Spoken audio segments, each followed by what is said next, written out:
Oh, yeah. We're good? All right. Good evening, everybody. Thanks for coming this evening. I'm going to throw myself out there tonight. I think some folks in my position would really think twice about sharing about my story if they had a similar story. They would probably, like most people, probably prefer to keep it to themselves.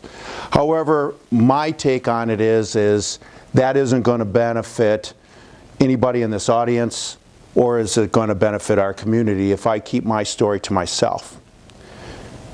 Because I want everybody here, by the time I'm done, to realize that every single one of us, including our family, our extended family, our neighbors, are vulnerable to what it is that we're seeing in our community and across the nation today.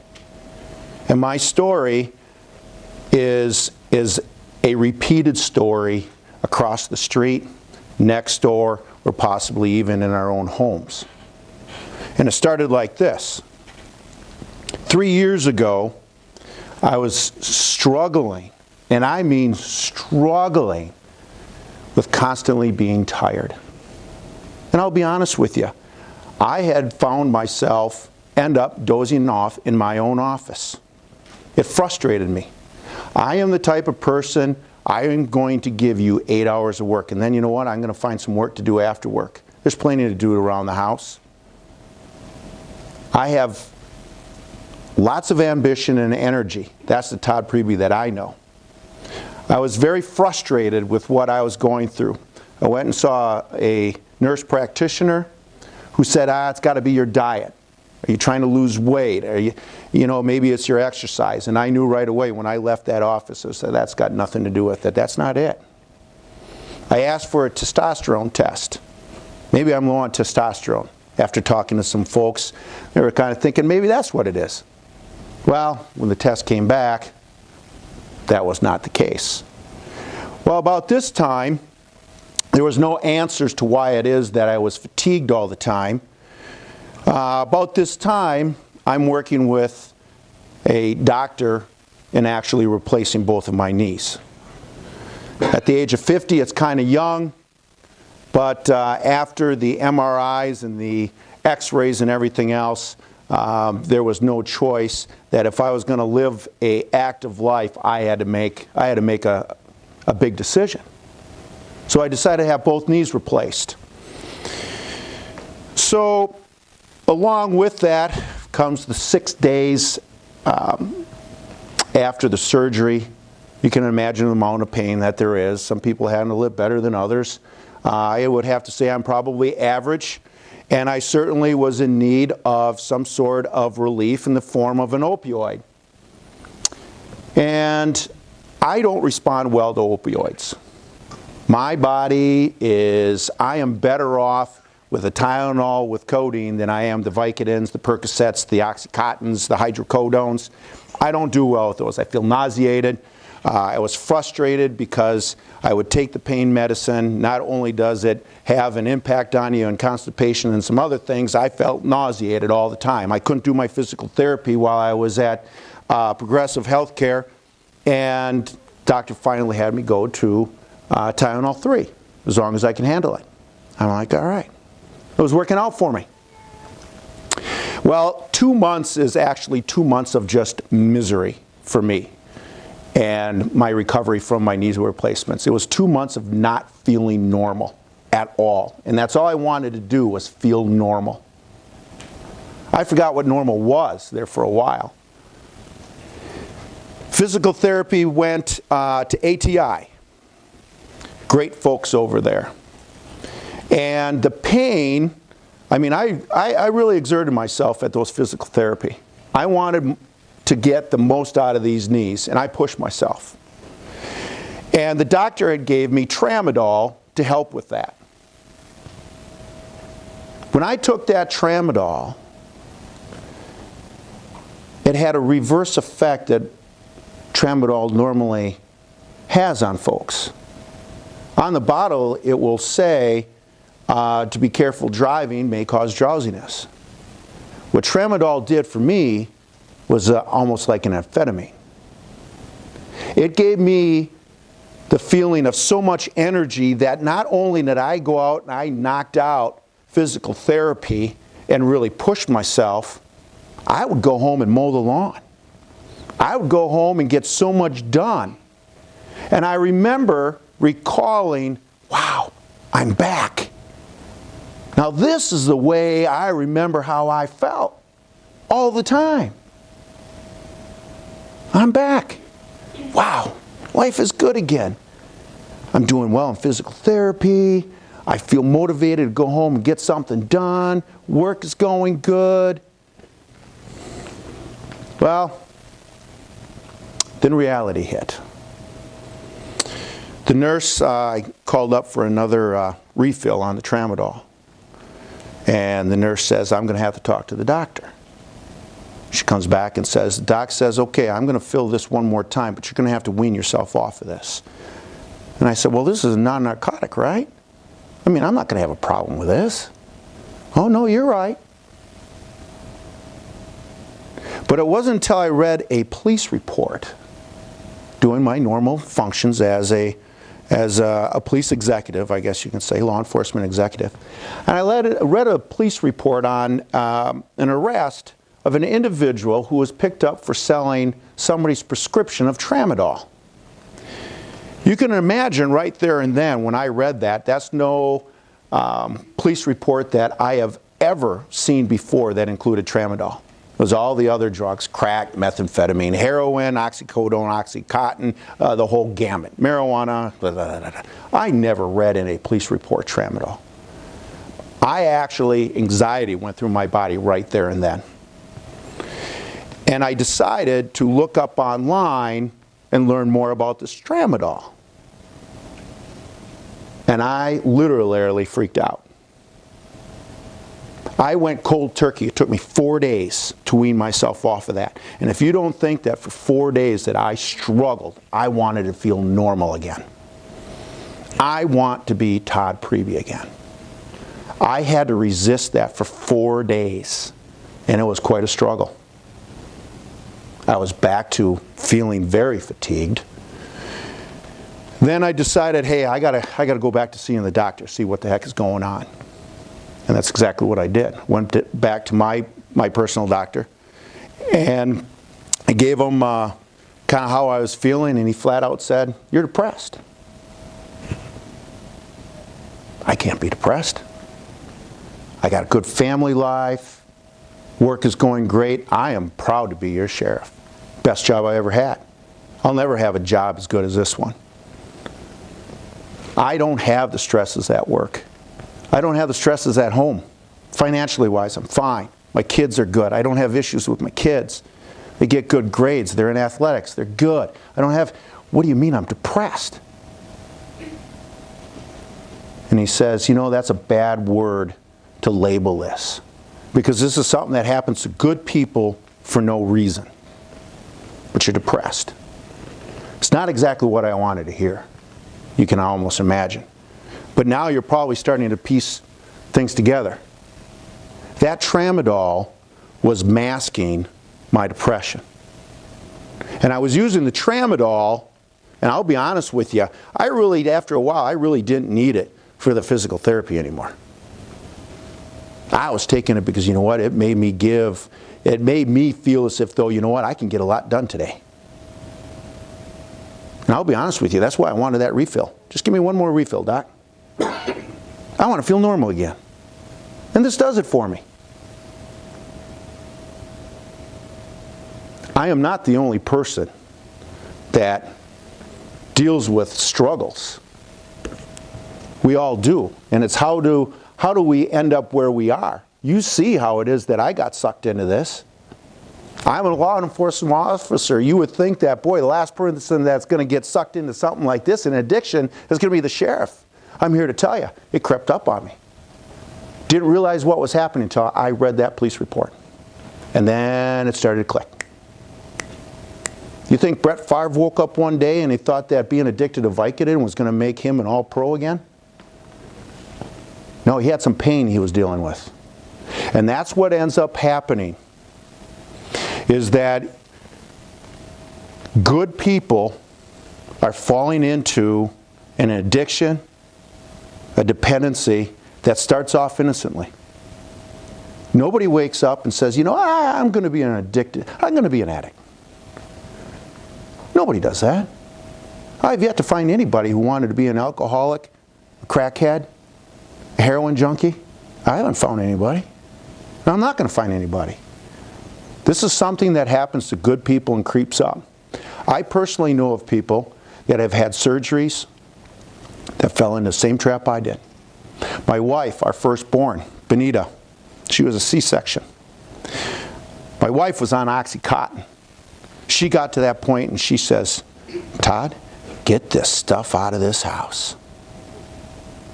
She, like 1 out of 4 people in this room, if you took 1 out of 4 people in this room, you have a high likelihood or probability of being an addict to an opioid because of the way it makes you feel.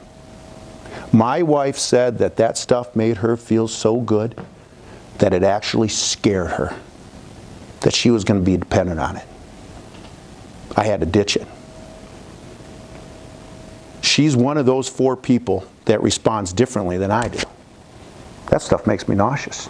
It gave her a euphoria. She was on top of the world. That was some good stuff, according to her words.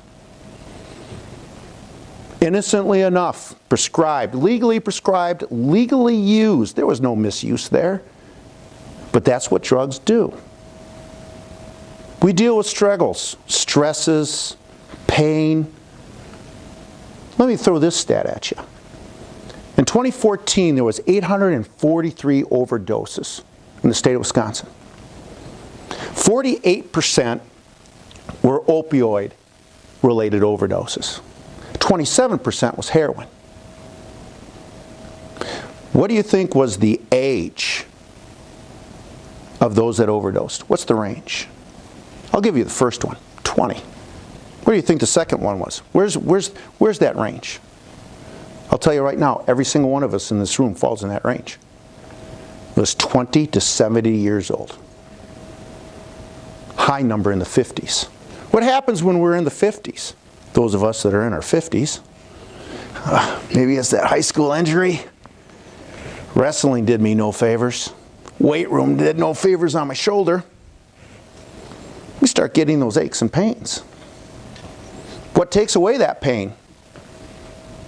I tell you, there's plenty out there to take away that pain. Plenty to take away that pain. And it starts off innocently enough. I know one individual ended up wrestling, re-injured himself, and innocently enough found himself struggling day in and day out with the need to feel good. And there's medicines there. There's drugs that are going to take care of it. So how did we end up getting to the heroin? That street-level dirty drug. Something that you see on TV or you hear about, but gee whiz, I can never picture myself shooting up. Well, this is how this happens. Through the years, the drug manufacturers discovered that they needed to change the makeup of the opioids, the medications. Because what people were doing was they were crushing the tablet, and it would change the time release makeup of that medication. So you would get all the opioid at one time. It's called hillbilly heroin, to get a hillbilly high. Well, manufacturers changed that. So those that were smoking it or injecting it, wow, it wasn't the same anymore. But now it also changed the desire for the opioids. So what came along, law enforcement had a heads up, what came along that was going to fill that void? Because the more you use, the more you're going to need. Well, if a 20 milligram tablet of Oxycontin costs $20, there's $1 a milligram, wow, that can kind of get kind of expensive. But here you go, man. I've got some heroin. And I'll tell you what, I'll give you this, $20 and you can have this. The heroin became cheaper and more readily available. So now here's where the overdoses come into play. People are not accustomed to taking the heroin. So Our overdoses are attributed to a variety of things. People using heroin and not knowing how to use it or how much. They may be in recovery for a while, like 6 months, and then they choose to go back to using because maybe they're surrounded by their triggers and they just can't overcome that urge, that instant gratification to feel good again. And they go back to using the same amount of heroin and boom, their body has readjusted. They can't use the same amount that they last used and they end up ODing. So that's where we got to the heroin today. I mean, we certainly are seeing the impact in our area with the deaths. And my purpose here tonight is to relay my story and share with you what happened to the sheriff of your county and hopefully convince you that there isn't a single person here with either family, friends, or relatives that's exempt from falling into the same trap. We're only human. We're all human. We all have our aches and pains. And we all have varied ways of dealing with them. So now I ask, as a parent, I asked myself this question years ago. My friends often had commented, yeah, maybe you're going a little overboard and not having that beer or not drinking in front of your kids. Well, I'll tell you what, prevention is so much easier for 18 years versus a lifetime commitment to recovery. I chose to role model that when I deal with stress, that I'm going to make it well known to my kids, you know what, Dad had a tough day at work today. I'm going to go ride my bike. Or I'm going to go work out. I'm going over to the gym and I'm going to work out. I specifically told them that because I wanted them to know how it is that Dad dealt with stress. Because every single one of us in here, some way, in some form, deals with stress. And how do you deal with that? I know many of people that deal with stress by going home and having either a Manhattan or a old-fashioned brandy sweet or a beer. What are we role modeling to our children? If that's the way we deal with stress, how is it our young ones who are watching this, and if you don't think that they're paying attention and they don't know how it is Mom or Dad deals with stress, oh yeah, they know. Sad thing about it is you'll be the last one to know how it is that they deal with stress.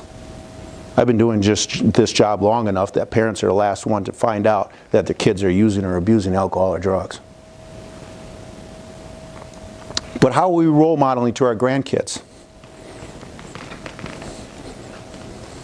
Because there's always going to be somebody there that's going to be the answer to why it is that these people, our family, friends, and relatives, are struggling.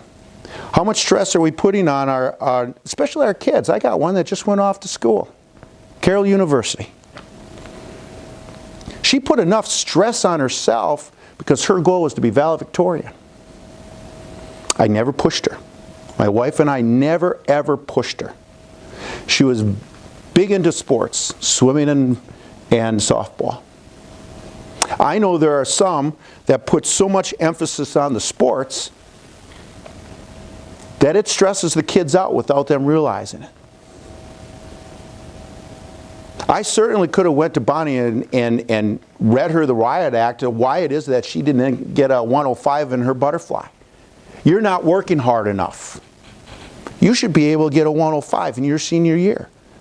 You're never going to make it to state if you don't start busting your backside. Was that really necessary to do?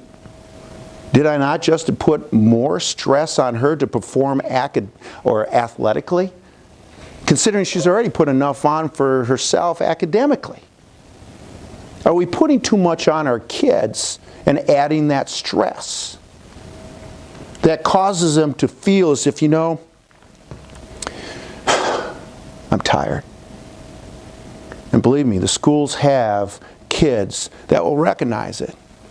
You know what, you're looking a little down today. I got something that will make you feel better. Somebody's got something to make somebody feel better. We're a society that we have a pill to solve all our problems. Almost literally. Am I not right? So, with the underlining contributors, there isn't anybody here that is exempt. Whether it's a family hereditary gene, stress at work, physical pain. Here's one that's very common in our line of work. How many of you know of somebody that was a victim of a physical abuse or sexual abuse as a child? Or maybe as a young adult? Chances are really good that at some point with their struggles, if they did not get the proper help to deal with that pain, in our line of work, we find what it is that they resort to deal with that pain.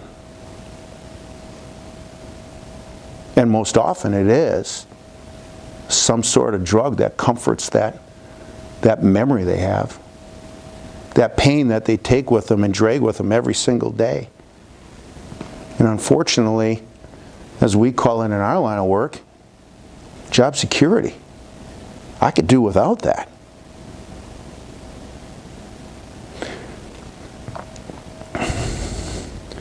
We got a lot of people in our jail to the point that we're almost full. And in one way or another, that jail is full of people that directly or indirectly were impacted, or they're in there because of drugs and or alcohol. And it hits all social economic statuses within our community.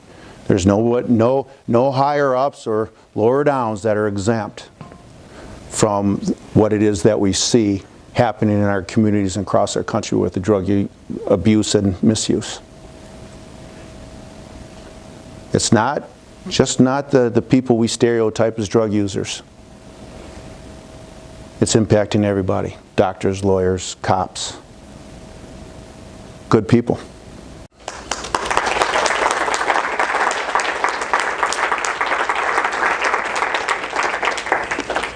So, Sheriff, the ThinkHaus talks usually